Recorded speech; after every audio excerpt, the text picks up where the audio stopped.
Bismillahirrahmanirrahim. Assalamu alaikum wa rahmatullahi wa barakatuh. Dear students, this is our 13th video lecture of Physics second year online classes phase 2. उम्मीद है आप सब खैरियत से होंगे और भरपूर तरीके से अपनी पढ़ाई को जारी रखे हुए होंगे और तमाम नोट्स लिख रहे होंगे। जी, आज हम फोटो इलेक्ट्रिक इफेक्ट के जो न्यूमेरिकल्स रह गए थे, जो बुक की प्रॉब्लम्स है, 3 से 4 प्रॉब्लम्स है, उसको इंशाल्लाह करेंगे तो हमारे पास ये पूरा टॉपिक कंप्लीट हो जाएगा। इसके बाद 2 टॉपिक और हमारे इस चैप्टर में रह गए, वो इतने बड़े नहीं हैं, छोटे हैं, वो इंशाल्लाह जल्द हो जाएंगे। तो ये आपने न्यूमेरिकल्स अच्छे तरीके से देखने हैं। इस चैप्टर की खुसूसियत ये कि इसकी थियोरी मुश्किल है, बाकी चैप्टर्स जो है उनके मुकाबले में इसकी जो थ्योरी का पार्ट है वो काफ़ी मुश्किल है, लॉजिकल है बहुत ज़्यादा, उसमें जो है वो साइंस इस्तेमाल हुई है, लेकिन न्यूमेरिकल्स उतने ही ज़्यादा आसान है। तो आपने अगर फार्मूलाज याद कर लिए हैं और आपको अल्फाज और सिंबल्स के बारे में पता चल गया कि सिंबल किसके लिए है, इसका यूनिट क्या है, फार्मूलाज सारे आपने याद कर ली, तो आपके लिए न्यूमेरिकल्स को सॉल्व करना बिल्कुल मुश्किल नहीं होगा। हमने पिछली क्लास में, पिछले लेक्चर में कुछ एग्जांपल्स की थी, इस लेक्चर में कुछ प्रॉब्लम्स करेंगे। शुरू करते हैं। उससे पहले आपने एक दफ़ा फार्मूलाज को रिवाइज कर लेना है। E equals hv energy equals Planck's constant multiply by frequency. यहाँ पे फ्रीक्वेंसी v हम इसको c अपॉन लैम्डा लिख सकते हैं। तो E के 2 फार्मूले बन गए। h की प्लैंक्स कांस्टेंट की वैल्यू कांस्टेंट होती है। वर्क फंक्शन का फार्मूला भी सिमिलर होता है E के h v नॉट, यहाँ v नॉट आया था। v नॉट का मतलब होता है थ्रेशोल्ड फ्रीक्वेंसी। तो आप याद रखना है, अगर आपको थ्रेशोल्ड फ्रीक्वेंसी गिवन है और आपसे वर्क फंक्शन पूछा जाएगा तो आपने ये फॉर्मूला यूज करना है अगर थ्रेशोल्ड फ्रीक्वेंसी गिवन है। अगर थ्रेशोल्ड फ्रीक्वेंसी नहीं गिवन और आपसे वर्क फंक्शन पूछा जा रहा है तो आपने ये यूज करना है फॉर्मूला, ठीक है। E v not equals E minus 5। ये V नॉट आपके पास स्टॉपिंग पोटेंशियल होता है और कट ऑफ वेवलेंथ के ये 2 फार्मूलाज हैं, दोनों फार्मूलाज यूज हो सकते हैं। लैम्डा से पोटेंशियल और V नॉट या लैम्डा मिन इज इक्वल टू मिन मतलब मिनिमम hc अपॉन 5। पहला जो हमारा प्रॉब्लम है 17.8, what will be the work function. आपसे वर्क फंक्शन यानी 5 पूछा जा रहा है। वर्क फंक्शन वो मिनिमम एनर्जी होती है जो इलेक्ट्रॉन को रिक्वायर्ड होती है अपने मेटल की सरफेस से बाहर आने के लिए। For a threshold frequency of 43.9 exponent 13 hertz, इतनी फ्रीक्वेंसी है, आपसे वर्क फंक्शन पूछा जा रहा है। मैंने आपसे अभी ऊपर कहा था कि आपने जब वर्क फंक्शन बताना हो और आपको थ्रेशोल्ड फ्रीक्वेंसी गिवन हो तो आपने ये फॉर्मूला यूज करना है, phi equals h v not. तो डेटा में आपने लिख दिया, हमें वी नॉट यानी थ्रेशोल्ड फ्रीक्वेंसी गिवन है, फाई मालूम करना है, एच की वैल्यू कांस्टेंट होती है।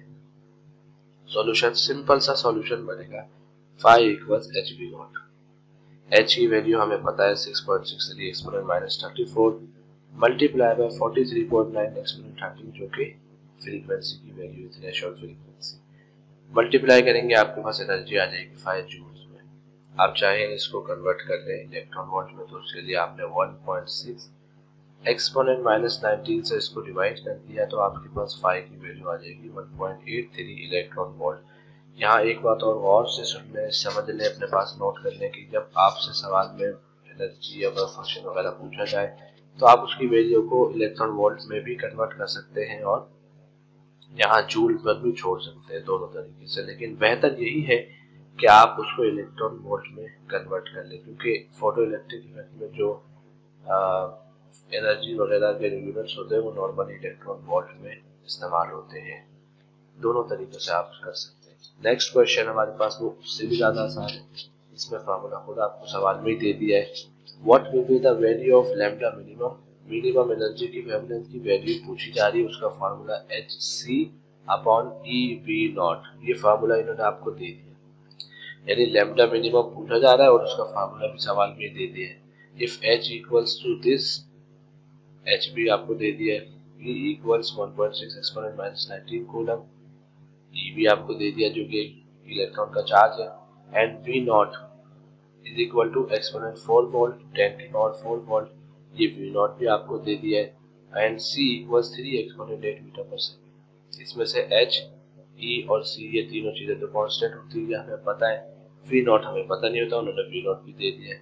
यानी चारों चीजें आपको सवाल में दे दी हैं और फॉर्मूला भी दे दिया है और लैम्डा मिनिमम आपसे पूछा जा रहा है, तो आपको यकीन लगेगा कि मजाक हो रहा है। तो ये मजाक की तरह का सवाल है लेकिन आसान है। तो आपसे डेटा में आपने लिखा लैम्डा मिनिमम मालूम करने का कहा है, एच आपको गिवन है, ई गिवन है, वी नॉट गिवन है, ठीक है जी, और सी लाइट की स्पीड की वैल्यू भी आपको गिवन है। सॉल्यूशन में सिंपल आपने यही फार्मूला यूज करना है, एच की जगह एच की वैल्यू, सी की जगह सी की वैल्यू मल्टीप्लाई कर दिया इनको, ई की जगह ई की वैल्यू, वी नॉट की जगह वी नॉट की वैल्यू जो गिवन है उनको मल्टीप्लाई किया, पूरे को डिवाइड कर दिया, आपके पास लैम्डा मिनिमम आ जाएगी 1.24 मल्टीप्लाई बाय 10 की पावर -10। इस फैक्टर को, ये जो पूरा फैक्टर है मल्टीप्लाई बाय 10 की पावर -10 मीटर का फैक्टर, इसको हम एंगस्ट्रॉम कहते हैं, कैपिटल ए उसके ऊपर डॉट। तो कहीं आपको अगर लिखा हुआ नजर आए लैम्डा इक्वल्स 1.24 एंगस्ट्रॉम, यानी ए बनाओ कैपिटल और उसके ऊपर डॉट लगा हुआ, उसका मतलब होता है मल्टीप्लाई बाय 10 की पावर -10 मीटर। जैसे माइक्रोमीटर का मतलब होता है मल्टीप्लाई बाय 10 की पावर -6 मीटर और नैनोमीटर का मतलब होता है मल्टीप्लाई बाय 10 की पावर -9 मीटर। इसी तरीके से आपके पास एंगस्ट्रॉम का मतलब होता है मल्टीप्लाई बाय 10 की पावर -10 मीटर। ये आपका सवाल कंप्लीट हो। ये सवाल इंपॉर्टेंट है, अपने पास नोट डाउन जरूर कर लीजिएगा। 17.13 sorry, sodium surface is shine with the light of wavelength. आपको सोडियम मेटल की सरफेस के बारे में बताया जा रहा है कि उस सरफेस पर कोई लाइट पड़ रही है, शाइन हो रही है, उस लाइट की वेवलेंथ है 3 exponent -7 metre. If the work function, यानी लैम्डा आपको गिवन है, if the work function phi of sodium equals 2.46 electron volt. अब यहाँ पे देखो सोडियम का जो वर्क फंक्शन है वो इलेक्ट्रॉन वोल्ट में गिवन है, ठीक है, तो आप इसी में सॉल्व कर लेना उसको इलेक्ट्रॉन वोल्ट में। तो आपसे पूछा क्या जाना है, लैम्डा गिवन है, फाई गिवन है, find the kinetic energy of the photo electrons, kinetic energy मालूम करनी है, और दूसरा कट ऑफ वेवलेंथ मालूम करनी है। दोनों फार्मूला ऊपर हम देख चुके हैं, काइनेटिक एनर्जी और कट ऑफ वेवलेंथ। ये रही काइनेटिक एनर्जी का फार्मूला, काइनेटिक एनर्जी बराबर ई माइनस फाई। फाई आपको गिवन है, ये अगर आपने मालूम कर लिया तो काइनेटिक एनर्जी आ जाएगी। ई कैसे आएगा, यहाँ से इस फार्मूले से आएगा, क्लियर है, क्योंकि लैम्डा गिवन है तो ई पहले इस फार्मूले से निकालेंगे, यहाँ पुट करेंगे, फाई सवाल में गिवन है, काइनेटिक एनर्जी आ जाएगी। कट ऑफ वेवलेंथ के लिए आप ये फार्मूला यूज कर सकते हो क्योंकि फाई गिवन है, एच और सी कांस्टेंट होता है, ठीक है जी। तो अब आपने डेटा इसका बना लेना है कि लैम्डा हमें गिवन है, ये रहा, और हमारे पास फाई भी गिवन है, काइनेटिक एनर्जी और मिनिमम वेवलेंथ यानी कट ऑफ वेवलेंथ आपसे पूछी जा रही है। कट ऑफ वेवलेंथ का मतलब होता है वो वेवलेंथ जो कि फाई पर आती है, मिनिमम एनर्जी जो इलेक्ट्रॉन को बाहर आने के लिए चाहिए, तो उस एनर्जी में जो वेवलेंथ होती है उसे कट ऑफ वेवलेंथ कहते हैं। सॉल्यूशन में आपने लिखा E इक्वल hc/w। मैंने आपसे कहा कि काइनेटिक एनर्जी के फार्मूले में E माइनस फाई आ रहा है, तो फाई तो गिवन है तो पहले E मालूम कर लिया, hc/λ से लैम्डा ये रहा, E की वैल्यू आ गई। अब आप गौर से देखें तो यहाँ h की जगह लिखा है 6.63 एक्सपोनेंट -34, c की जगह लिखा है 3 एक्सपोनेंट 8 और लैम्डा की जगह लिखा है 3 मल्टीप्लाई बाय 10 की पावर -7। ये क्या चीज है, आप में से कोई बताएगा ये क्या है, सोचो। तो भाई असल तो फार्मूला यही है, यहाँ से यहाँ तक ये ई, ये नीचे खाली लैम्डा की वैल्यू और ऊपर ये एच सी की वैल्यू, लेकिन ये जो आगे लिखा है 1.6 एक्सपोनेंट -19, ये इसको कन्वर्ट किया है एनर्जी को जूल से इलेक्ट्रॉन वोल्ट में।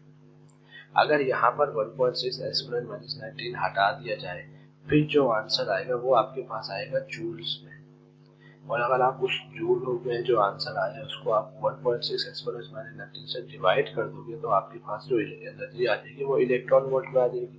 ऐसा क्यों किया, क्योंकि देखो आपको सवाल में जो फाई गिवन है उसकी यूनिट इलेक्ट्रॉन वोल्ट है, इसलिए आपने जब एनर्जी का यूनिट निकालना है तो वो इलेक्ट्रॉन वोल्ट में निकाला ताकि दोनों सही हो जाए और आगे सॉल्यूशन करने में आसानी हो। अगर हम यहाँ पे ये ना लगाए तो एनर्जी का जो यूनिट बनेगा वो जूल बनेगा, क्योंकि इन सब के यूनिट एच के, सी के, लैम्डा के वो ऐसा यूनिट है और एनर्जी का ऐसा यूनिट जूल होता है।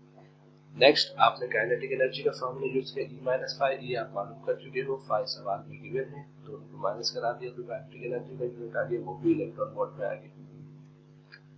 यहाँ तक क्लियर है। अब सवाल गौर से सुनो, यहाँ तक काइनेटिक एनर्जी आ गई। कट ऑफ वेवलेंथ पूछी जा रही थी। कट ऑफ वेवलेंथ का फार्मूला हमने पीछे बताया था hc/5 एरिया। तो अब यहाँ पे h तो कांस्टेंट है, c भी कांस्टेंट है, फाई की वैल्यू क्या है 2.46, तो हम यहाँ 2.46 रखेंगे ना? नहीं, ऐसा नहीं होगा। क्यों? क्योंकि आपके पास लैम्डा एसआई यूनिट मीटर होता है। जब h और c एसआई यूनिट में रखें तो फाई को भी हम पहले इलेक्ट्रॉन वोल्ट को कन्वर्ट करेंगे एसआई यूनिट में, यानी जूल में। तो इसको हम मल्टीप्लाई करेंगे 1.6 + -19 से, तो आपके पास जो फाई होगा वो जूल में आ जाएगा। तो याद रखो कि अगर आपके पास एनर्जी जूल में हो, उसको 1.6 एक्सपोनेंट -19 से डिवाइड करोगे तो इलेक्ट्रॉन वोल्ट बन जाएगी। और अगर आपके पास एनर्जी इलेक्ट्रॉन वोल्ट में हो, उसको 1.6 एक्सपोनेंट -19 से मल्टीप्लाई करोगे तो वो जूल बन जाएगी। तो आपने 5 को जूल में कन्वर्ट करके यहाँ पुट किया, यहाँ से आपको लैम्डा सी कट ऑफ वेवलेंथ मिल गई। यहाँ तक आपके पास आ गया। लास्ट आपके पास न्यूमेरिकल 17.20 ये है, find the frequency of a photon when an electron of 20 kilo electron volt is brought to rest in a collision with a heavy nucleus. इंतहाई आसान सवाल है। आपसे कहा जा रहा है फ्रीक्वेंसी बतानी है आपने फोटोन की। जब electron of 20 kilo electron volt, ये energy given, electron volt energy given है, is brought to rest, kinetic energy आपको गिवन है, it brought to rest in a collision with a heavy nucleus. अब वो हेवी न्यूक्लियस से collide करके rest हालत में आ गया, तो उसकी फ्रीक्वेंसी आपने बतानी, यानी एनर्जी गिवन है और आपने फ्रीक्वेंसी बतानी। ठीक है, energy equals 20 kilo electron volt, frequency बतानी। सबसे पहला फार्मूला जो प्लांक्स कांस्टेंट का होता है, हमने सिंपल वो लगाना है, E इक्वल्स hv। समझ रहे हैं आप लोग? फिर वही बात मैंने आपसे कहा कि जब इलेक्ट्रॉन वोल्ट में गिवन है, तो अब यहाँ पे हम जब फार्मूला यूज करेंगे तो इसको पहले जूल में कन्वर्ट कर देंगे। 20 किलो इलेक्ट्रॉन वोल्ट को, इस किलो की जगह मैंने लिखा है एक्सपोनेंट 3, 20 की जगह 20 मल्टीप्लाई बाय 10 की पावर 3, ये आपके पास 20 किलो बन गया पूरा, यहाँ से यहाँ तक। फिर आगे मैंने 1.6 एक्सपोनेंट -19 से, ये -19 है, 10 नहीं, -19 से मल्टीप्लाई कर दिया, तो ये इलेक्ट्रॉन वोल्ट से कन्वर्ट होकर जूल में आ गया। क्योंकि जब भी आप फार्मूलाज में एनर्जी पुट करोगे तो आप जूल में रख के पुट करोगे, ये बात याद रखना। जब फार्मूलाज में एनर्जी यूज करोगे, एनर्जी की वैल्यू पुट करोगे, तो उसका यूनिट जूल में जरूर कन्वर्ट करोगे। अगर जूल में नहीं है, अगर जूल में है तो ठीक है। E इक्वल्स एच भी लगा दिया, V निकालना था फ्रीक्वेंसी, H को यहाँ पर E से डिवाइड कर दिया क्योंकि ये मल्टीप्लाई हो रहा था, तो V इक्वल्स E/H, ये आपने मालूम कर दिया, जूल में कन्वर्ट कर दिया। H की वैल्यू कांस्टेंट होती है, इन दोनों को डिवाइड कराया तो आपके पास फ्रीक्वेंसी आ गई 4.83 एक्सपोनेंट 18 हर्ट्ज। क्लियर है? यहाँ तक कि आपके तमाम सवाल मुकम्मल हो गए फोटो इलेक्ट्रिक इफेक्ट के। आप दो छोटे टॉपिक्स ले गए इस चैप्टर के, चैप्टर 17 के। आपके लिए एक राय ये है कि ये तमाम न्यूमेरिकल्स अपने पास आप जरूर नोट डाउन कर लें। इसके अलावा जो किताब है, आप उस किताब को ज़्यादा से ज़्यादा पढ़ें। अगर नोट्स है तो नोट्स से पढ़ें, क्योंकि आपके पास अच्छा टाइम है कि आप इस टाइम में जितना ज़्यादा टॉपिक्स को अच्छी तरीके से समझ सकते हैं, जरूर समझिए। आपको जहाँ प्रॉब्लम हो आप उससे राब्ता कर सकते हैं। ठीक है जी, इंशाल्लाह नेक्स्ट लेक्चर में आपसे मुलाकात होगी। इस वीडियो को लाइक ज़रूर कीजिए। ठीक है जी, अल्लाह।